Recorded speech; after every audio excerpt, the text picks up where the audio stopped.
মুসলমানের জন্য বরাদ্দ, কিছু কাফের ও মুসলিম নাস্তিক মুরতাদের জন্য বরাদ্দ। প্রত্যেকে নিজ নিজ বিশ্বাস অনুসারে স্বর্গে যাবে অথবা নরকে যাবে। নাউযুবিল্লাহি মিন যালিক। অথচ কোরআনে সূরা আলে ইমরানে দুইটা আয়াতে আল্লাহ জানিয়ে দিয়েছেন যে বান্দা তোদের কাছে গ্রহণযোগ্য ধর্ম অনেক হতে পারে, আমার কাছে গ্রহণযোগ্য ধর্ম একটাই, ইন্নাদ দীনা ইনদাল্লাহিল ইসলাম, নিশ্চয়ই আল্লাহর নিকট গ্রহণযোগ্য দ্বীনের নাম হলো ইসলাম।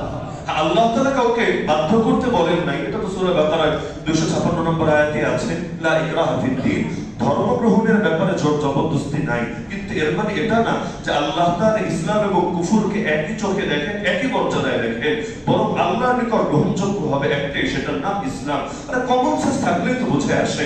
আপনি যখন বলছেন প্রত্যেকে স্বধর্ম বিশ্বাস অনুসারে স্বর্গে যাবে অথবা নরকে যাবে, মানে কি? আল্লাহ তাআলা মুমিনদেরকে দিবেন জান্নাতে, কাফেরদেরকে দিবেন জাহান্নামে। তো কাফেরের মধ্যে তো সমস্ত অমুসলিমই শামিল, যারা মুসলমান না সবাই তো কাফের। আল্লাহ তাকে ধরে ফেলতে চাচ্ছে জাহান্নামে, তো আরেক ভগবান, আরেক ঈশ্বর, আরেক গড, আরেক প্রভু, আরেক প্রতিপালক এসে আপনি বলতে চাচ্ছেন তাকে ধরে নিয়ে যাবে তার বানানো স্বর্গে। কিভাবে সম্ভব? একই মানুষকে আল্লাহ চাচ্ছেন ফেলবেন জাহান্নামে, আর অন্য কোন প্রভু চাচ্ছে তাকে ধরে নিয়ে যাবে তার বানানো স্বর্গে। একইভাবে আমরা যারা মুমিন, আমরা তো আল্লাহর উপর ঈমান এনেছি, কিন্তু অন্য কোন মাবুদের উপর তো ঈমান আনি নাই। তা আল্লাহ চাচ্ছেন আমাদেরকে জান্নাতে দিতে, আর অন্যান্য প্রভু প্রতিপালক গড যারা আছে তারা চাইবে ওরা যেহেতু আমাদের উপর ঈমান আনে নাই, ওদেরকে ধরে ধরে নরকে ফেলি। অবস্থাটা কি হবে?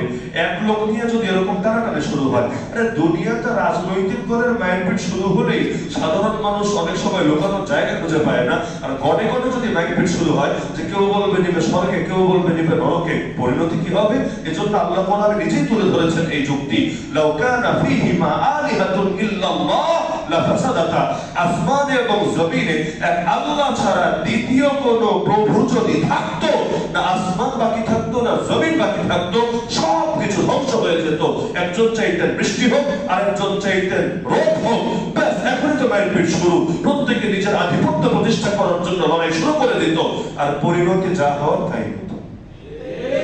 সকল ধর্ম সমান, প্রত্যেকে স্বধর্ম বিশ্বাস অনুসারে স্বর্গে যাবে অথবা নরকে যাবে, এই কথা যদি কেউ বলে সেও আর মুসলমান থাকবে না, সেও অমুসলিম হয়ে যাবে।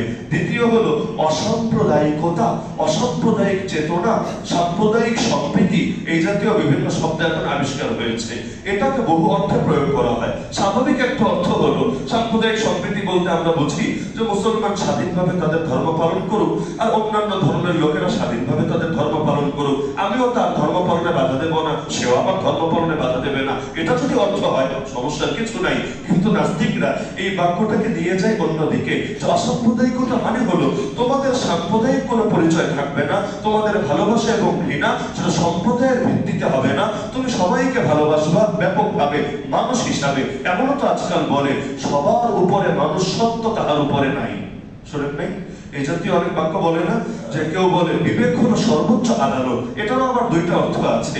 একটা অর্থ হলো যারা কোরআন এবং সুন্নাহকে স্বীকার করে না তারা বলে বিবেক কি সর্বোচ্চ আদালত, মানে কোনটা লিগ্যাল কোনটা ইলিগ্যাল এই ফয়সালা কোরআন দিবে না, এই ফয়সালা হাদিস দিবে না, এই ফয়সালা ধর্ম দিবে না, এই ফয়সালা দিবে বিবেক। বিবেক থেকেই এটা নিতে হবে। সেকুলারিজম যে সারা দুনিয়া চলে এই মূলনীতির উপরে চলে, যে বিবেক এটাই ফয়সালা করবে, মানুষে মানুষের আইন বানাবে, মানুষে মানুষের জন্য কোনটা উত্তম সেটা নির্ধারণ করবে।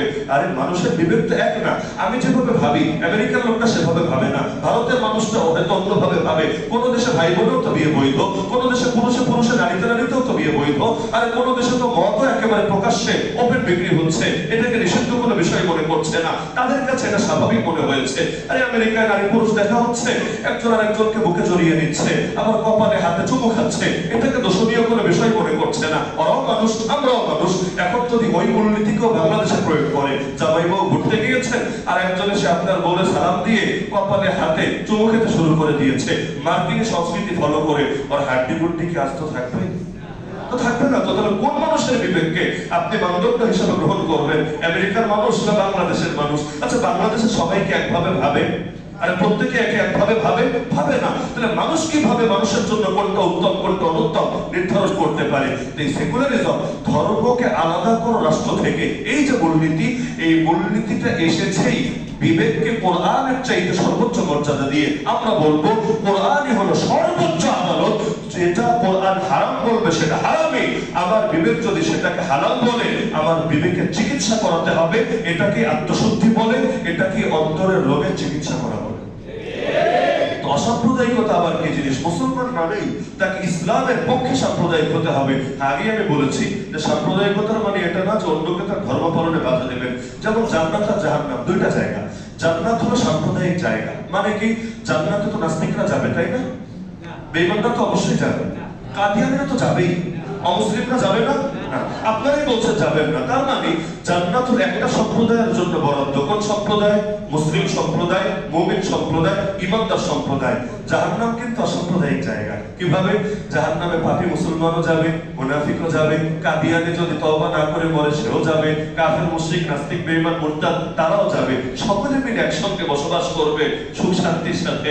সুখগুলো দুঃখগুলোকে পরস্পর শেয়ার করে নেবে, ভাগাভাগি করে নেবে। তাহলে জান্নাত তো বরাদ্দ সাম্প্রদায়িকদের জন্যই। অসাম্প্রদায়িকতার সুযোগ কোথায়? অসাম্প্রদায়িকতার নামে আজকাল এটাও শেখায় যে অন্য দেশের মুসলমানের পক্ষেও দাঁড়ানো যাবে না, আর নিজের দেশের নাস্তিকের বিপক্ষেও বলা যাবে না। যে বাঙালি হলে সবাই ভাই ভাই, নাস্তিক আস্তিক ভাই ভাই, কাদিয়ানি আর আশিক রাসূল ভাই ভাই। এটা কি ইসলামের শিক্ষা নাকি? মুসলমান অবশ্যই ইসলামের পক্ষে থাকবে, মাঝামাঝি যাওয়ার কোনো সুযোগ নাই। যেটা মসজিদে আসলে তো ইসলামের পক্ষে, বাকি অন্যান্য জায়গায় গেলে আমি ইসলামের পক্ষে না আর কুফুরের পক্ষে না, আমি মাঝামাঝি। মাঝামাঝি আবার কি জিনিস? হয়তো নারী না হলে পুরুষ। যদি বলে নারীও না পুরুষও না, তাহলে কি? মাঝামাঝি, হিজরা। একইভাবে কেউ যদি মাঝামাঝি অবস্থানে আসে, হকও না বাতিলও না, ন্যায়ের পক্ষেও না অন্যায়ের পক্ষে না, এটা আবার কি? আসলে এটাও মূলত অন্যায়ের পক্ষেই, কিন্তু বলার সাহস রাখে না, বোবা শয়তানের ভূমিকা পালন করে। তো মুসলমান যদি হয় ইসলামের পক্ষেই তাকে থাকতে হবে, জগা খিচুড়ি মার্কা আদর্শ গ্রহণ করা যাবে না। আর শেষ করি একটা পয়েন্ট বলে, সেটা হলো এখন বলতে পারেন হুজুর ইসলামের পক্ষে যদি আপনি সাম্প্রদায়িক হন তাহলে তো আপনি বিশ্ব মানবতার কল্যাণে কাজ করতে পারবেন না। আমি বলবো এই কথা কেউ বললে তার ঈমান থাকবে না। আমার রাসূলকে রাহমাতুল লিল মুমিনিন না রাহমাতুল লিল আলামিন? জানেন তো সবাই, রাহমাতুল লিল মুমিনিন না রাহমাতুল লিল আলামিন? মুমিনিন তো একটা সম্প্রদায়, আলামিন মানে সমগ্র বিশ্বের, খালি মানুষই না। এই বিশ্বের মধ্যে যত ধরনের মাখলুক আছে সব কিছু অন্তর্ভুক্ত আলামিন শব্দের মধ্যে। আলহামদুলিল্লাহি রাব্বিল আলামিন, আমার আল্লাহ সমস্ত মাখলুকের রব। তো সেখানে যেমন রাব্বিল আলামিন বলেছেন, নবীর ব্যাপারে রাহমাতুল লিল আলামিন বলেছেন। তাহলে নবী যে আদর্শটা এনেছেন সেই আদর্শ শুধু মুসলমানের জন্য উপযোগী নাকি সকলের জন্যই উপযোগী? যেমন কোরআনকে আল্লাহ বলেছেন হুদাল লিন-নাস, সমগ্র বিশ্ব মানবতার জন্য হেদায়েত, গাইডলাইন, জীবন বিধান। সমগ্র বিশ্বের মানুষ তো মুসলমান না, তারপরে এই কোরআনে আল্লাহ যে ন্যায় নীতির মানদণ্ড দিয়েছেন সেটা সকলের জন্য উপযোগী। ইসলাম কখনো কারোর উপর জুলুম করবে না, করা সম্ভব না। কেউ যদি মনে করে যে ইসলাম যদি কোথাও প্রতিষ্ঠিত থাকে অমুসলিমদের উপর অন্যায় হয়, জুলুম হয়, বৈষম্য হয়, তার ঈমান নাই, তাকে নতুন করে কালেমা পড়ে মুসলমান হতে হবে। ইসলামের চেয়ে উত্তম কোন আদর্শ হবে না, হওয়া সম্ভব না, কেউ দিতে পারবে না। কারণ ইসলাম দিয়েছেন আল্লাহ, আর বাকি মতবাদ বানিয়েছে মানুষ তাদের জ্ঞান থেকে। কই আল্লাহর জ্ঞান, কই বান্দার জ্ঞান? আল্লাহর বান্দার মধ্যে যেমন তুলনা চলে না, আল্লাহর জ্ঞান আর বান্দার জ্ঞানের মধ্যে তুলনা চলতে পারে না। কেউ যদি আল্লাহটার চাইতে বান্দারটাকে উত্তম বলে সে মুসলমান থাকবে না। তাহলে ইসলামকে সকলের জন্য উপযোগী না শুধু মুসলমানদের জন্য উপযোগী? হ্যাঁ, এখন কেউ যদি বলে না তারপর ইসলামের দিকে ঠেললে এতে অন্যদের অধিকার খর্ব হয় কিনা? আমি বলবো না, খর্ব হয় না। যেমন বাংলাদেশের রাষ্ট্রভাষা কি? রাষ্ট্রভাষা কি? কিন্তু বাংলাদেশের সবাইকে বাংলায় কথা বলে? আপনি খাগড়াছড়ি যান, বান্দরবান যান, পার্বত্য অঞ্চলগুলোতে যান, ওরা কি বাংলায় কথা বলে? বিপুল পরিমাণ মানুষ তারা বাংলায় বলে না। কি ভাষায় বলে ওটা আমি বুঝিও না, আমি জানিও না। এমনকি ওরা যদি আমার পাশে এসে আমাকে গালি দেয় আধা ঘন্টা, তো আমি বুঝবো না। হয়তো ভাববো আমার সুনাম করছে, আসলে আমার চোদ্দ গোষ্ঠী উদ্ধার করে ফেলছে, কিন্তু বোঝার মতো যোগ্যতা আমাদের নাই। এমনকি এক বাংলারও কত ভাষণ, চিটাগাঙ্গা বাংলা, আমাদের সিলেটের বাংলা, আবার নোয়াখালীর বাংলা, বরিশালের বাংলা, সবই তো বাংলা, অবাংলা তো না। কিন্তু বাংলায় বাংলায়ও তো কত পার্থক্য। তো ধরেন রাষ্ট্রধর্ম বাংলা, এখন কি পাহাড়িরা আন্দোলন করছে? কেন রাষ্ট্রধর্ম বাংলা দিলা? আমাদের অধিকার খর্ব হয়েছে, আমাদেরকে বিরুদ্ধে আন্দোলন গড়ে তুলতে হবে এমন দাবি করছে। এমন দাবি যদি করেও আপনারা এটার সঙ্গে একমত হওয়ার সুযোগ আছে না।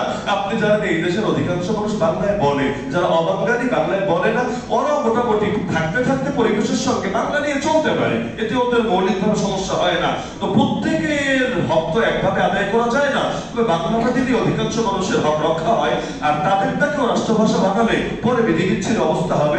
আমাদেরকেও তখন ওগুলো শেখার জন্য কোর্স করে করে মেহনত করতে হবে, না হলে ওদের দরখাস্ত, ওদের অ্যাপ্লিকেশন, ওদের আবেদন অনেক কিছু বোঝাই সম্ভব হয় না। তো রাষ্ট্রধর্ম ইসলামের ক্ষেত্রে এটা বোঝেন না কেন? রাষ্ট্রধর্ম ইসলাম বললেই অনেকের লেন্সের মধ্যে আগুন ধরে যায়, বলে হায় হায় হায়, এটা তো সাম্প্রদায়িকতা, এটাকে দূর করে দিতে হবে, এটাকে বিদায় করে দিতে হবে, বলে না? আরে বলে না? বহুত মানুষ বলে। এমন লোক বলে যারা ওয়াজ শোনে, এমন লোক বলে যারা নামাজ পড়ে, তারা ভাবে এর দ্বারা ইনসাফ কায়েম হবে। নাউযুবিল্লাহি মিন যালিক। জিন্দেগি তো সম্ভব না। বরং ইসলাম একদিকে যেমন অধিকাংশ মানুষের প্রতিনিধিত্ব করে, তার চাইতে বড় কথা ইসলামে বিশ্ব মানবতার শান্তি এবং মুক্তি নিশ্চিত করে। এজন্য ওরা আমাদেরকে কি সভ্যতা শেখাবে? আমরা যেই সময় ছিলাম সভ্যতার সর্বোচ্চ শীর্ষে, ওই সময় ওরা ছিল মধ্যযুগীয় বর্বরতার মাঝে। ইউরোপের জন্য যেটা মধ্যযুগীয় বর্বরতার যুগ, আমাদের জন্য সেটা ইসলামের সোনালী যুগ। তো ওরা আমাদেরকে কি সভ্যতা শেখাবে? এই নারীবাদীরা মাঝে মধ্যে আন্দোলনের নামে নারীর অধিকার নিশ্চিত করতে, আল্লাহ কসম করে বলি, আরে আমার রাসূল এমন সময় নারীর অধিকার নিশ্চিত করে দিয়েছেন যেই সময় এই নারীবাদী আর নারীবাদীদের 14 গোষ্ঠীর জন্ম।